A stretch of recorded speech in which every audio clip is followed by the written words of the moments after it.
For most athletes, the roar of the crowd represents triumph and glory, but for these 5 individuals, the cheering fans became unwitting witnesses to tragedy as routine competitions turned deadly in seconds. What started as ordinary sporting events ended with families, friends, and strangers watching in horror as dreams of victory became fatal moments.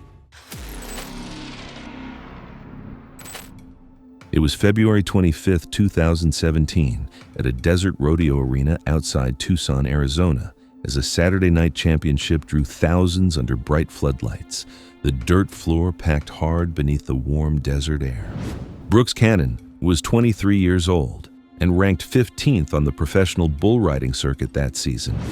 He spent most of the year traveling between regional events, returning home during off weeks to work on a cattle ranch. Fellow riders described him as disciplined and fearless, someone who understood the risks but trusted his preparation. His parents and younger sister were seated near the chutes, a familiar sight at most of his competitions. The arena was filled with more than 4,500 spectators surrounding a large dirt competition arena with grandstand seating. Pickup riders and rodeo clowns stood along the perimeter, ready to intervene if a rider was thrown. The dirt had been watered earlier to reduce dust, but the surface remained firm underneath, offering little give during impacts. The bull drawn for Brooks weighed approximately 1,800 pounds and was known for sharp spins and sudden direction changes. That season, the animal had thrown most riders before the 8-second mark. Brooks had faced the bull once before, lasting just over 6 seconds. To earn points toward the championship finals, he needed a full 8-second ride. He settled into chute number 4, wrapping the bull rope tightly around his gloved hand, while arena staff checked his vest and helmet. The flank strap was secured to encourage bucking without restricting the bull's movement. When Brooks nodded, the gate swung open. The bull exploded forward, launching into a series of high bucks combined with rapid spins. For the first few seconds, Brooks stayed centered over the animal's shoulders, his free arm extended for balance. Each impact sent dirt into the air as the crowd tracked his movement across the arena. Just past the 4-second mark, the bull snapped into a sharp left turn and immediately reversed direction. The sudden change broke Brooks's balance. He slid toward the animal's right side as his riding hand failed to release cleanly from the rope. Instead of being thrown clear, his body was pulled downward alongside the bull. As the bull continued to spin, its right hind leg struck Brooks in the side of the head. The impact was immediate. His body went limp, and his grip finally tore free from the rope as he collapsed onto the dirt beneath the animal. Rodeo clowns diverted the bull away within seconds, clearing the area. Medical personnel reached Brooks in under half a minute. He was completely unresponsive, showing no purposeful movement and no signs of breathing. An initial assessment found no detectable pulse. Despite rapid evaluation and brief resuscitation attempts, there was no response. Brooks was pronounced dead at the arena. The crowd fell silent as officials halted the event. Emergency staff secured the area while Brooks's family was escorted from the stands. The remainder of the championship was canceled that night. The medical examiner later determined that Brooks had suffered a catastrophic brain injury caused by the force of the hoof strike. The impact resulted in severe rotational trauma that disrupted vital brain function, leading to instantaneous death. Investigators found no equipment defects, concluding that the fatal injury occurred during a rare but known entanglement scenario inherent to bull riding. The incident marked the abrupt end of an 8-second ride that thousands had witnessed, underscoring how quickly routine competition can turn fatal in one of the sport's most dangerous moments, a reminder etched into the memory of everyone who watched from the stands that night. While rodeo safety committees reviewed their emergency protocols, climbers gathered at a desert festival outside Las Vegas. Among them was Kira Strong, a methodical instructor who had spent 8 years mastering the art of calculated risk. It was March 17, 2018, at a regional climbing festival near Las Vegas, Nevada. An 85-foot sandstone formation rose above the desert floor as temperatures reached 89 degrees Fahrenheit. About 300 spectators gathered below to watch advanced climbing demonstrations on routes that had been climbed safely throughout the weekend. Kira Strong, a 26-year-old professional climbing instructor who worked at an outdoor adventure company, had specialized in traditional climbing for over 8 years. She'd completed more than 200 multi-pitch routes across the Southwest and was known among the climbing community for her methodical approach and safety-conscious attitude. Colleagues described her as someone who double-checked equipment and rarely took unnecessary risks. She was participating in the festival's advanced climbing demonstration, showcasing techniques for an audience that included both experienced climbers and newcomers to the sport. The route she had chosen was rated 5.10C, considered moderate for climbers of her experience level. Festival organizers had inspected the climbing area that morning and found no obvious hazards. 12 other participants had climbed the same route earlier that day without incident. Kira was using her personal climbing gear, including ropes and protection equipment she had owned and maintained for 2 years. Her climbing partner, Jake Morrison, served as her belayer from the ground, managing the rope system that would arrest any potential fall. Kira began her ascent while Jake managed the belay rope from below. She climbed steadily, placing protection gear in cracks every 8 to 10 feet as she ascended the sandstone face. The route followed a natural line up the rock, with adequate handholds and footholds for a climber of her skill level. Spectators below could clearly see her progress as she moved methodically upward. At 65 feet of elevation, she reached a challenging overhang section that required dynamic movement and precise gear placement. Kira placed a camming device in what appeared to be a solid crack and clipped her rope to it. The protection looked secure, and she committed to a difficult move that put her full body weight on the protection point. The sandstone around the cam suddenly fractured without warning, causing the protection to pull out completely. With no backup protection within effective stopping distance below her current position and slack in the rope from the demonstration setup, Kira fell freely through the air before the belay system could fully load. During her fall, she struck a sharp sandstone outcropping that protruded from the rock face approximately 25 feet below her highest point. The impact with the jagged sandstone edge caused catastrophic trauma to her head and neck. The force of the collision caused catastrophic injuries that proved unsurvivable. She remained suspended in her harness, motionless, as Jake held the belay rope from below. Spectators immediately called for emergency assistance on their cell phones. Festival rescue personnel reached the base of the cliff within 12 minutes. Jake, realizing the severity of what had occurred, maintained his position as belayer while rescue technicians prepared to access her position with specialized equipment. Rescue personnel rappelled to her location and confirmed that she had died on impact. A helicopter was dispatched to assist with the recovery operation. The medical examiner later determined the cause of death to be severe traumatic brain injury and cervical spine fracture caused by impact with the sandstone outcropping. The climbing demonstration was immediately canceled, and the route was closed pending a safety inspection. Geological analysis later suggested that temperature fluctuations may have weakened sections of the sandstone, contributing to the unexpected rock failure.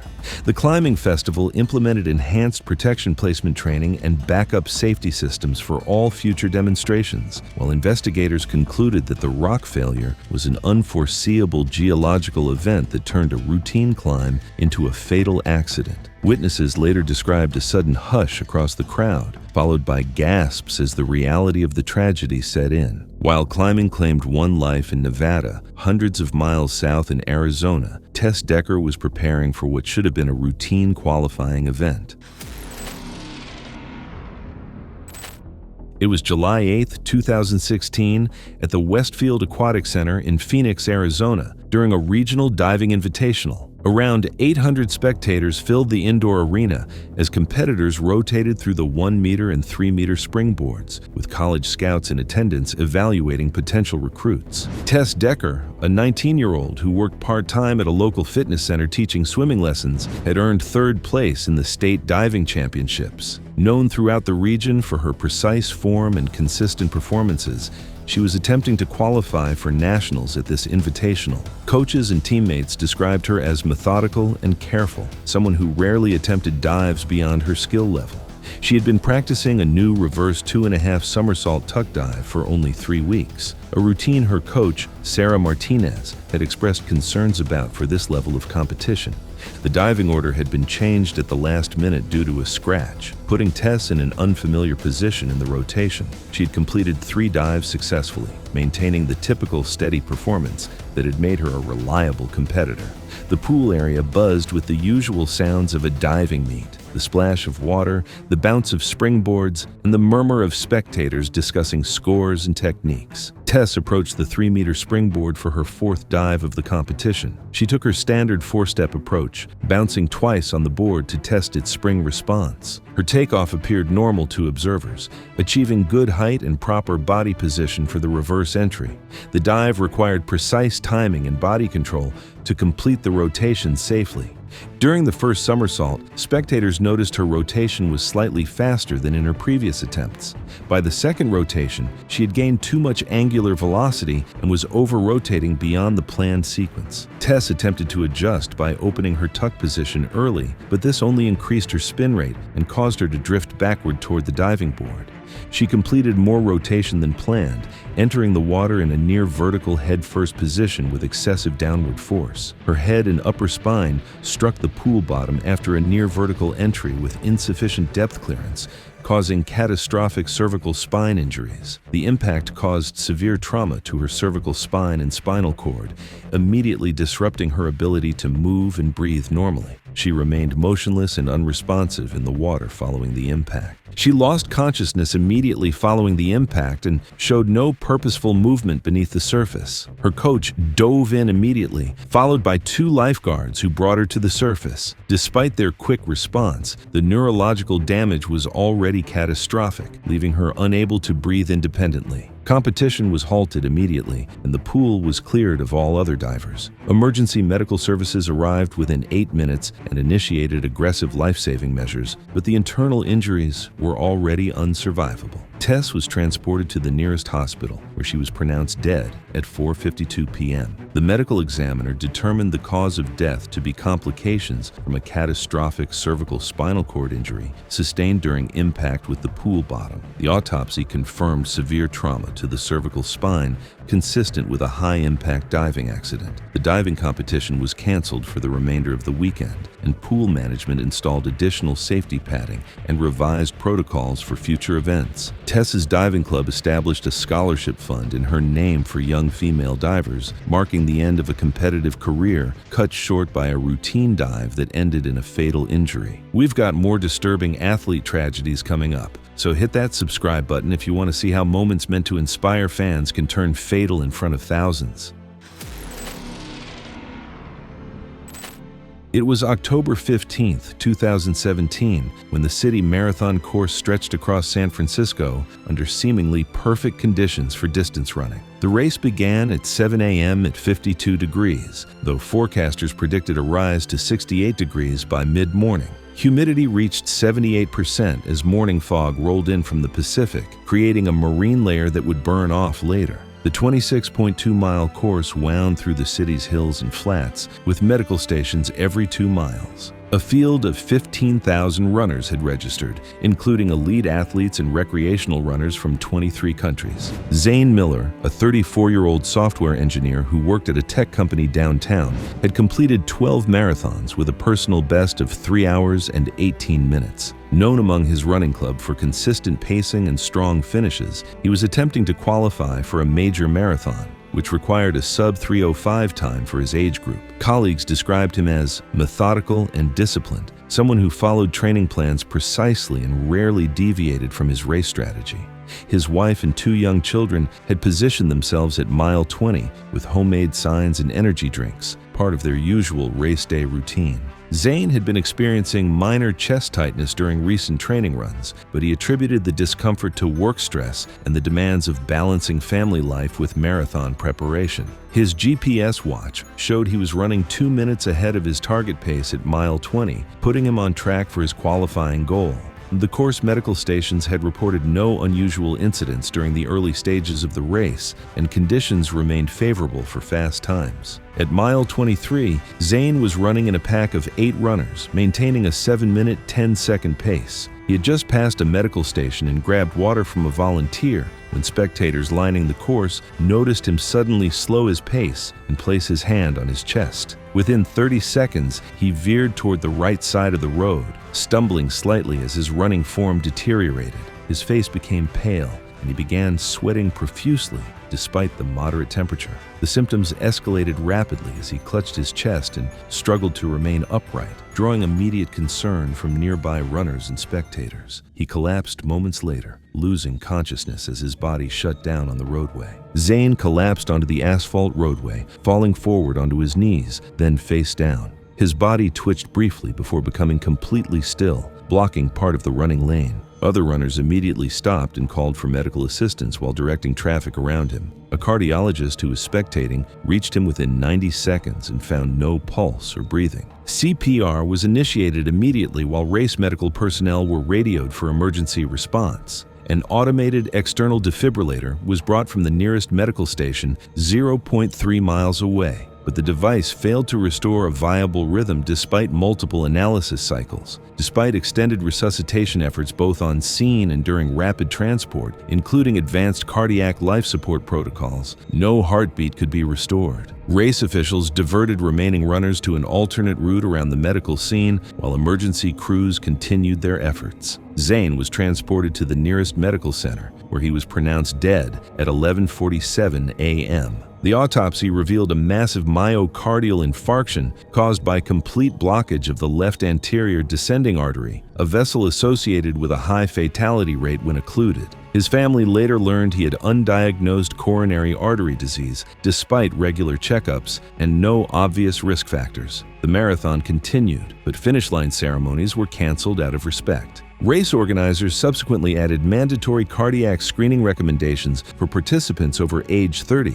and Zane's running club created an annual memorial 5K race to raise funds for heart disease research. The medical examiner's report confirmed that the heart attack was sudden and unsurvivable, caused by previously undiagnosed coronary artery disease that claimed his life at mile 23. Zane's tragedy unfolded on an open road under California sunshine.